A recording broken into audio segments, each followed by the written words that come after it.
I know, but if I'm China and I'm looking at that reality, absolutely. I'm thinking I could win this. And that's why it's dangerous, because China's undertaking the fastest, most rapid, most expansive peacetime military buildup in the history of the world.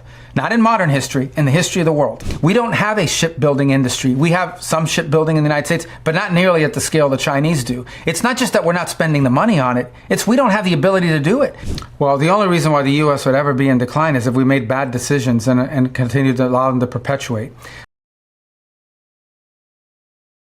过去的湛江舰和运城舰呢，回返账的门票在几分钟之内啊，希望让香港的民众能够回归祖国以后啊，人民海军的舰充分体现了祖国对。I think there are some industries that are critical to the future of the United States, and we have to have a domestic capability. We have to be able to do things like build ships. We have to be able to do things that are critical to our national security. Is China the number one defense priority that America faces?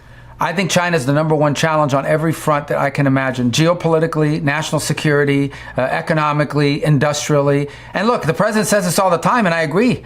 We don't blame the Chinese. The Chinese have done what we would have done if we were the leaders of China. They looked, the previous leaders in this country and around the world allowed them to cheat and steal and get these unfair advantages, and they took them. Why wouldn't they? But now it's got to be fixed. It's got to be fixed. Let's look just objectively at where we stand versus China. The U.S. Navy is the smallest it has been since World War I. Our Army is the smallest it has been since World War II. Our Air Force is smaller and older than it used to be. And meanwhile, China has the world's largest army and the world's largest navy. They build more ships in a month, I think this will shock people, than we do in a year. And meantime, we are cutting defense spending. What are we doing to prepare for a possible war with China? Well, if one came, could we win it? What we want to do is prevent a war from China by being strong enough to make them understand that they could never win a war against the United States. A war against China would be a terrible thing. I know, but if I'm China and I'm looking at that reality, absolutely. I'm thinking I could win this. And that's why it's dangerous, because China's undertaking the fastest, most rapid, most expansive peacetime military buildup in the history of the world. Not in modern history, in the history of the world. Meanwhile, the United States has lagged behind for a variety of different reasons. You talk about the Navy as an example. We don't have a shipbuilding industry. We have some shipbuilding in the United States, but not nearly at the scale the Chinese do. It's not just that we're not spending the money on it, it's we don't have the ability to do it because we allowed the nation to be deindustrialized. We allowed the United States to become deindustrialized, especially since 1991, with both free trade agreements and the cheating that we allowed when we assumed that allowed China to ascend to the World Trade Organization. And what it has done is deindustrialized us. We can't just build ships. Boeing struggles to build planes. We can't make pharmaceuticals. We depend on China for 88% of all the active ingredients in most of the pharmaceuticals that we rely on in our country.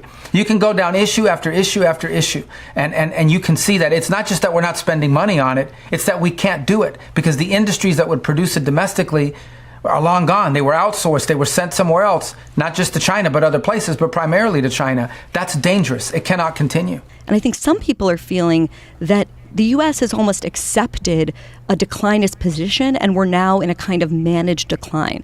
So I've wanted for a while to ask you two questions.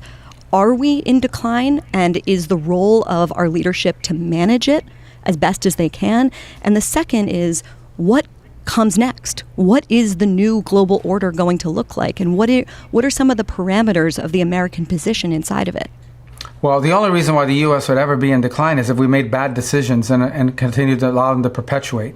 I think the road we were on under Joe Biden and previous administrations before that put us on a road to decline. I think what the president and President Trump is doing now is addressing the causes of it. You talk about the post-war or post-Cold War era and why it's bad. That post-Cold War era basically said free trade is important above everything else.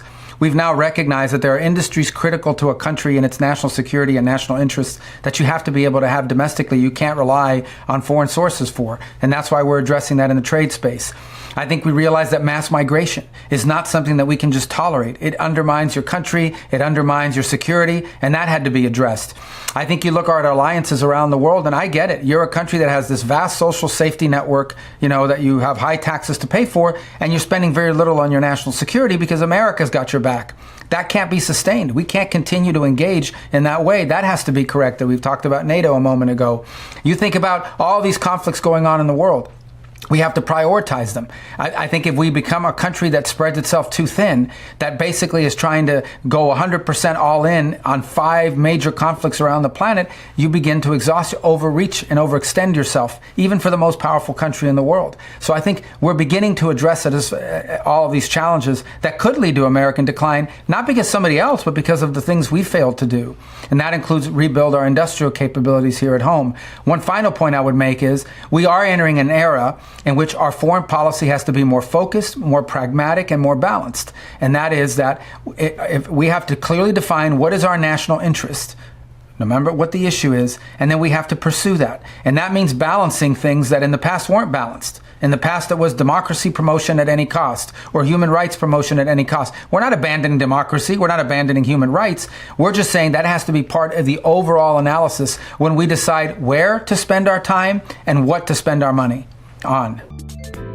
偷偷告诉大家，我最近发现了新法宝 Royal Face 逆时奇迹系列，它有活肤露、全效精华，还有精华霜。尤其我皮肤比较偏干，所以我非常的注重保湿。保湿做得好，肌肤自然烹润。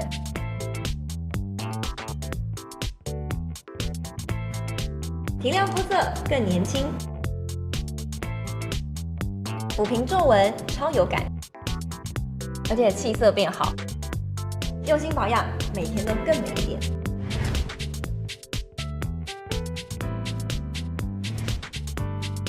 美吧。